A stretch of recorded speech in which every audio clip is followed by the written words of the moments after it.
de las falsas denuncias, ¿sí? Otro tema que se ha instalado, está en medio del debate social, porque precisamente en medio de estos avances que buscan proteger a las víctimas reales de violencia de género y abuso sexual, una problemática silenciosa y poco abordada se ha instalado aquí en nuestro país, y es este de las falsas denuncias o denuncias falsas que afectan a hombres en el marco de separaciones por lo general conflictivas y en muchos casos que los mantienen alejados de sus hijos por mucho, mucho tiempo.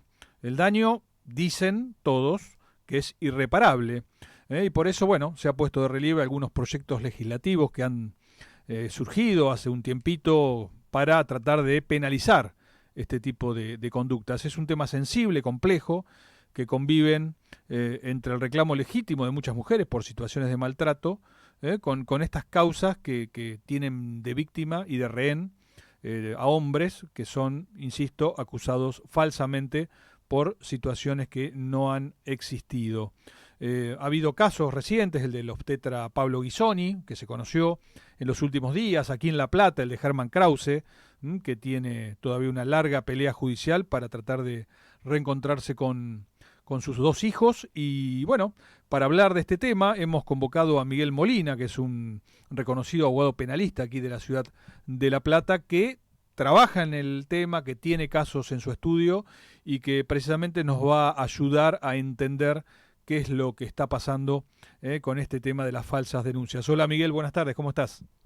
¿Qué haces, Pablo? Buenas tardes, ¿cómo andas vos? Bien, bien, todo muy bien. Bueno, muchísimas gracias por responder a nuestra invitación. No, Queríamos charlar un ratito de este tema que, bueno, sabemos que está dentro de tu expertise, que tienen casos en el estudio y, bueno, que has hecho también recientes publicaciones sobre la materia.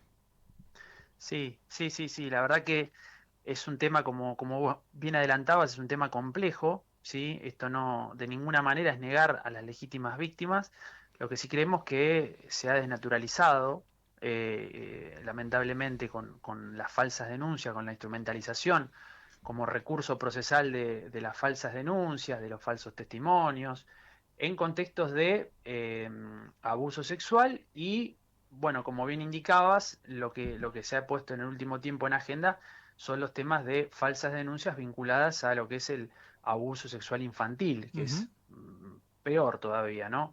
Entonces, bueno, estos casos que vos enunciabas le han dado visibilidad, le han dado interés y también han hecho que un montón de personas se animen quizás a contar qué es lo que le pasó en su derrotero judicial y también, como en el caso de Ghisoni, incluso a las víctimas instrumentalizadas a poder decir realmente la verdad de lo ocurrido o de lo no ocurrido.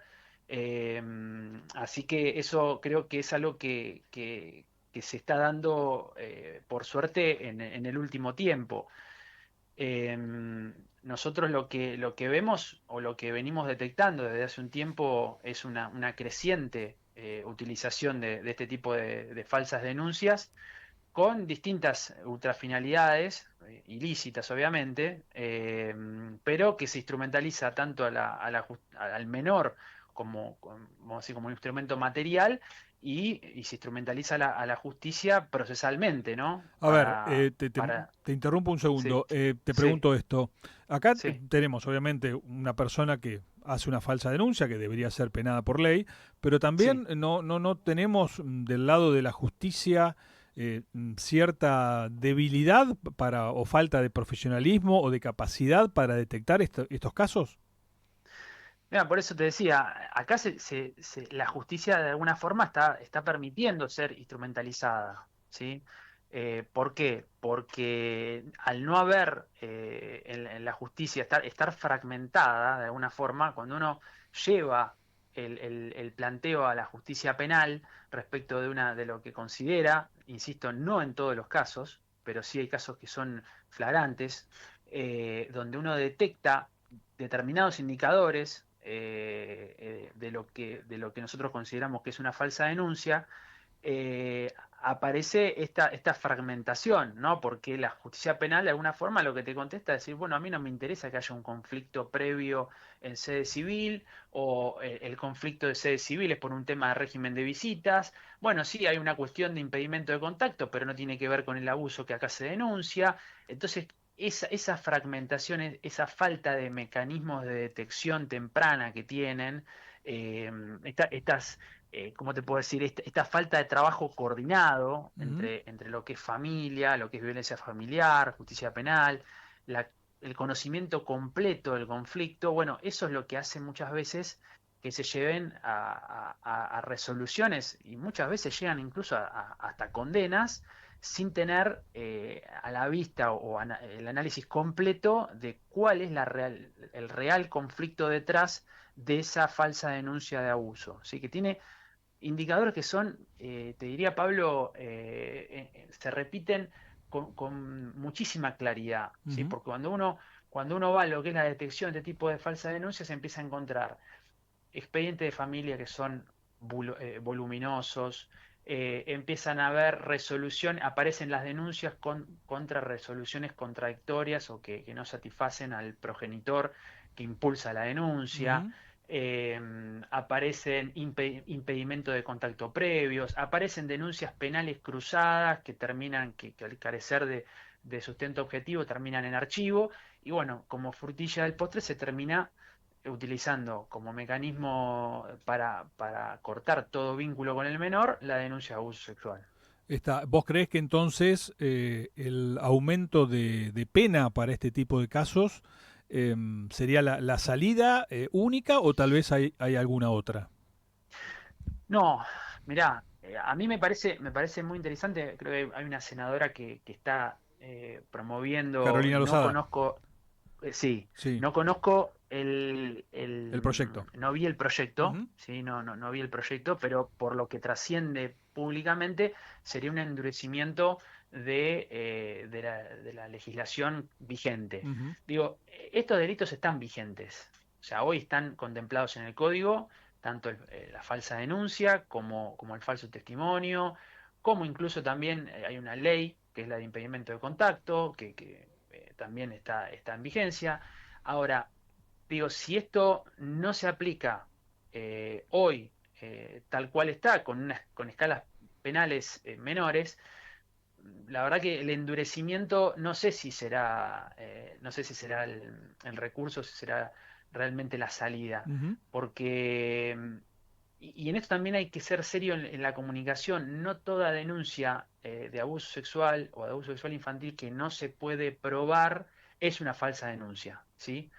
Entonces, pero sí cuando tenés ciertos indicadores, momentos, versiones, porque bueno, ahora también los menores instrumentalizados también están empezando a comunicar, a decir la verdad, a decir, "Mirá, a mí mi progenitor, progenitora me indujo, me dijo, me manipuló a decir esto". Bueno, en esos casos creo que la justicia penal tiene que actuar y articular hoy con la legislación vigente, hoy, en este momento, Ujú. puede empezar a articular eh, para la detección temprana de este tipo de denuncias, prestar preferente atención también a lo que son las formas en los interrogatorios, en las causas por este tipo de denuncias.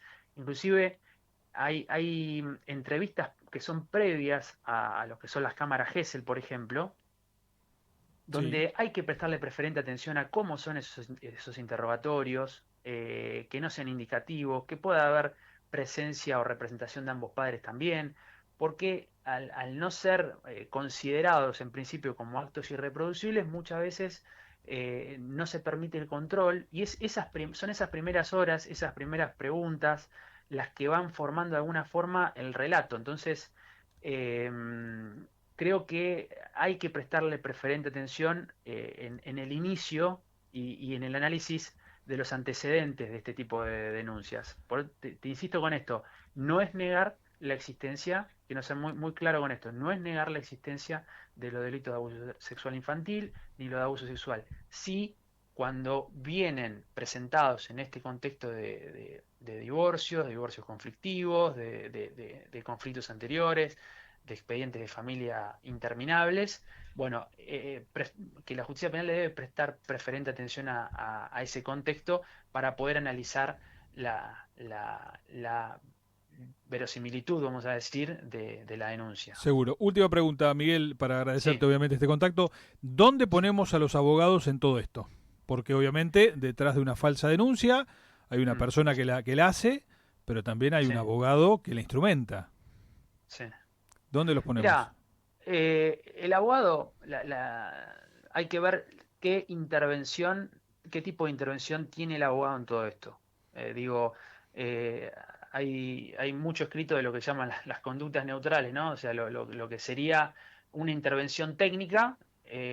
Obviamente el primer filtro, tanto de una defensa como de un patrocinio, somos nosotros. Cuando una Ujú. persona llega al estudio Te cuenta, y claro. nos cuenta una problemática, nos dice, mira, pasó esto, el primer filtro somos nosotros, en tomar o no tomar ese asunto de acuerdo a nuestra conciencia.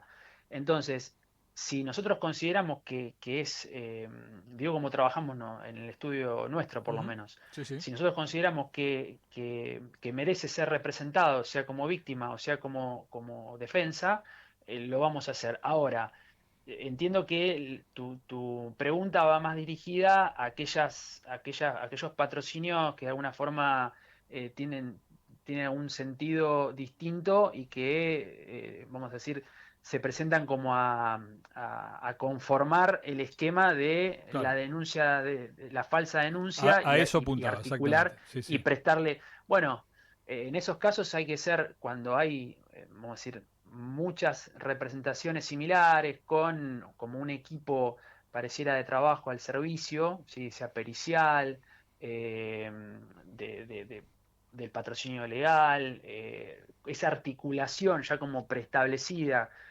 Bueno, tendrán que analizar como todo comportamiento de los profesionales o de los abogados cuando le dan a su intervención un sentido delictivo. Ujú.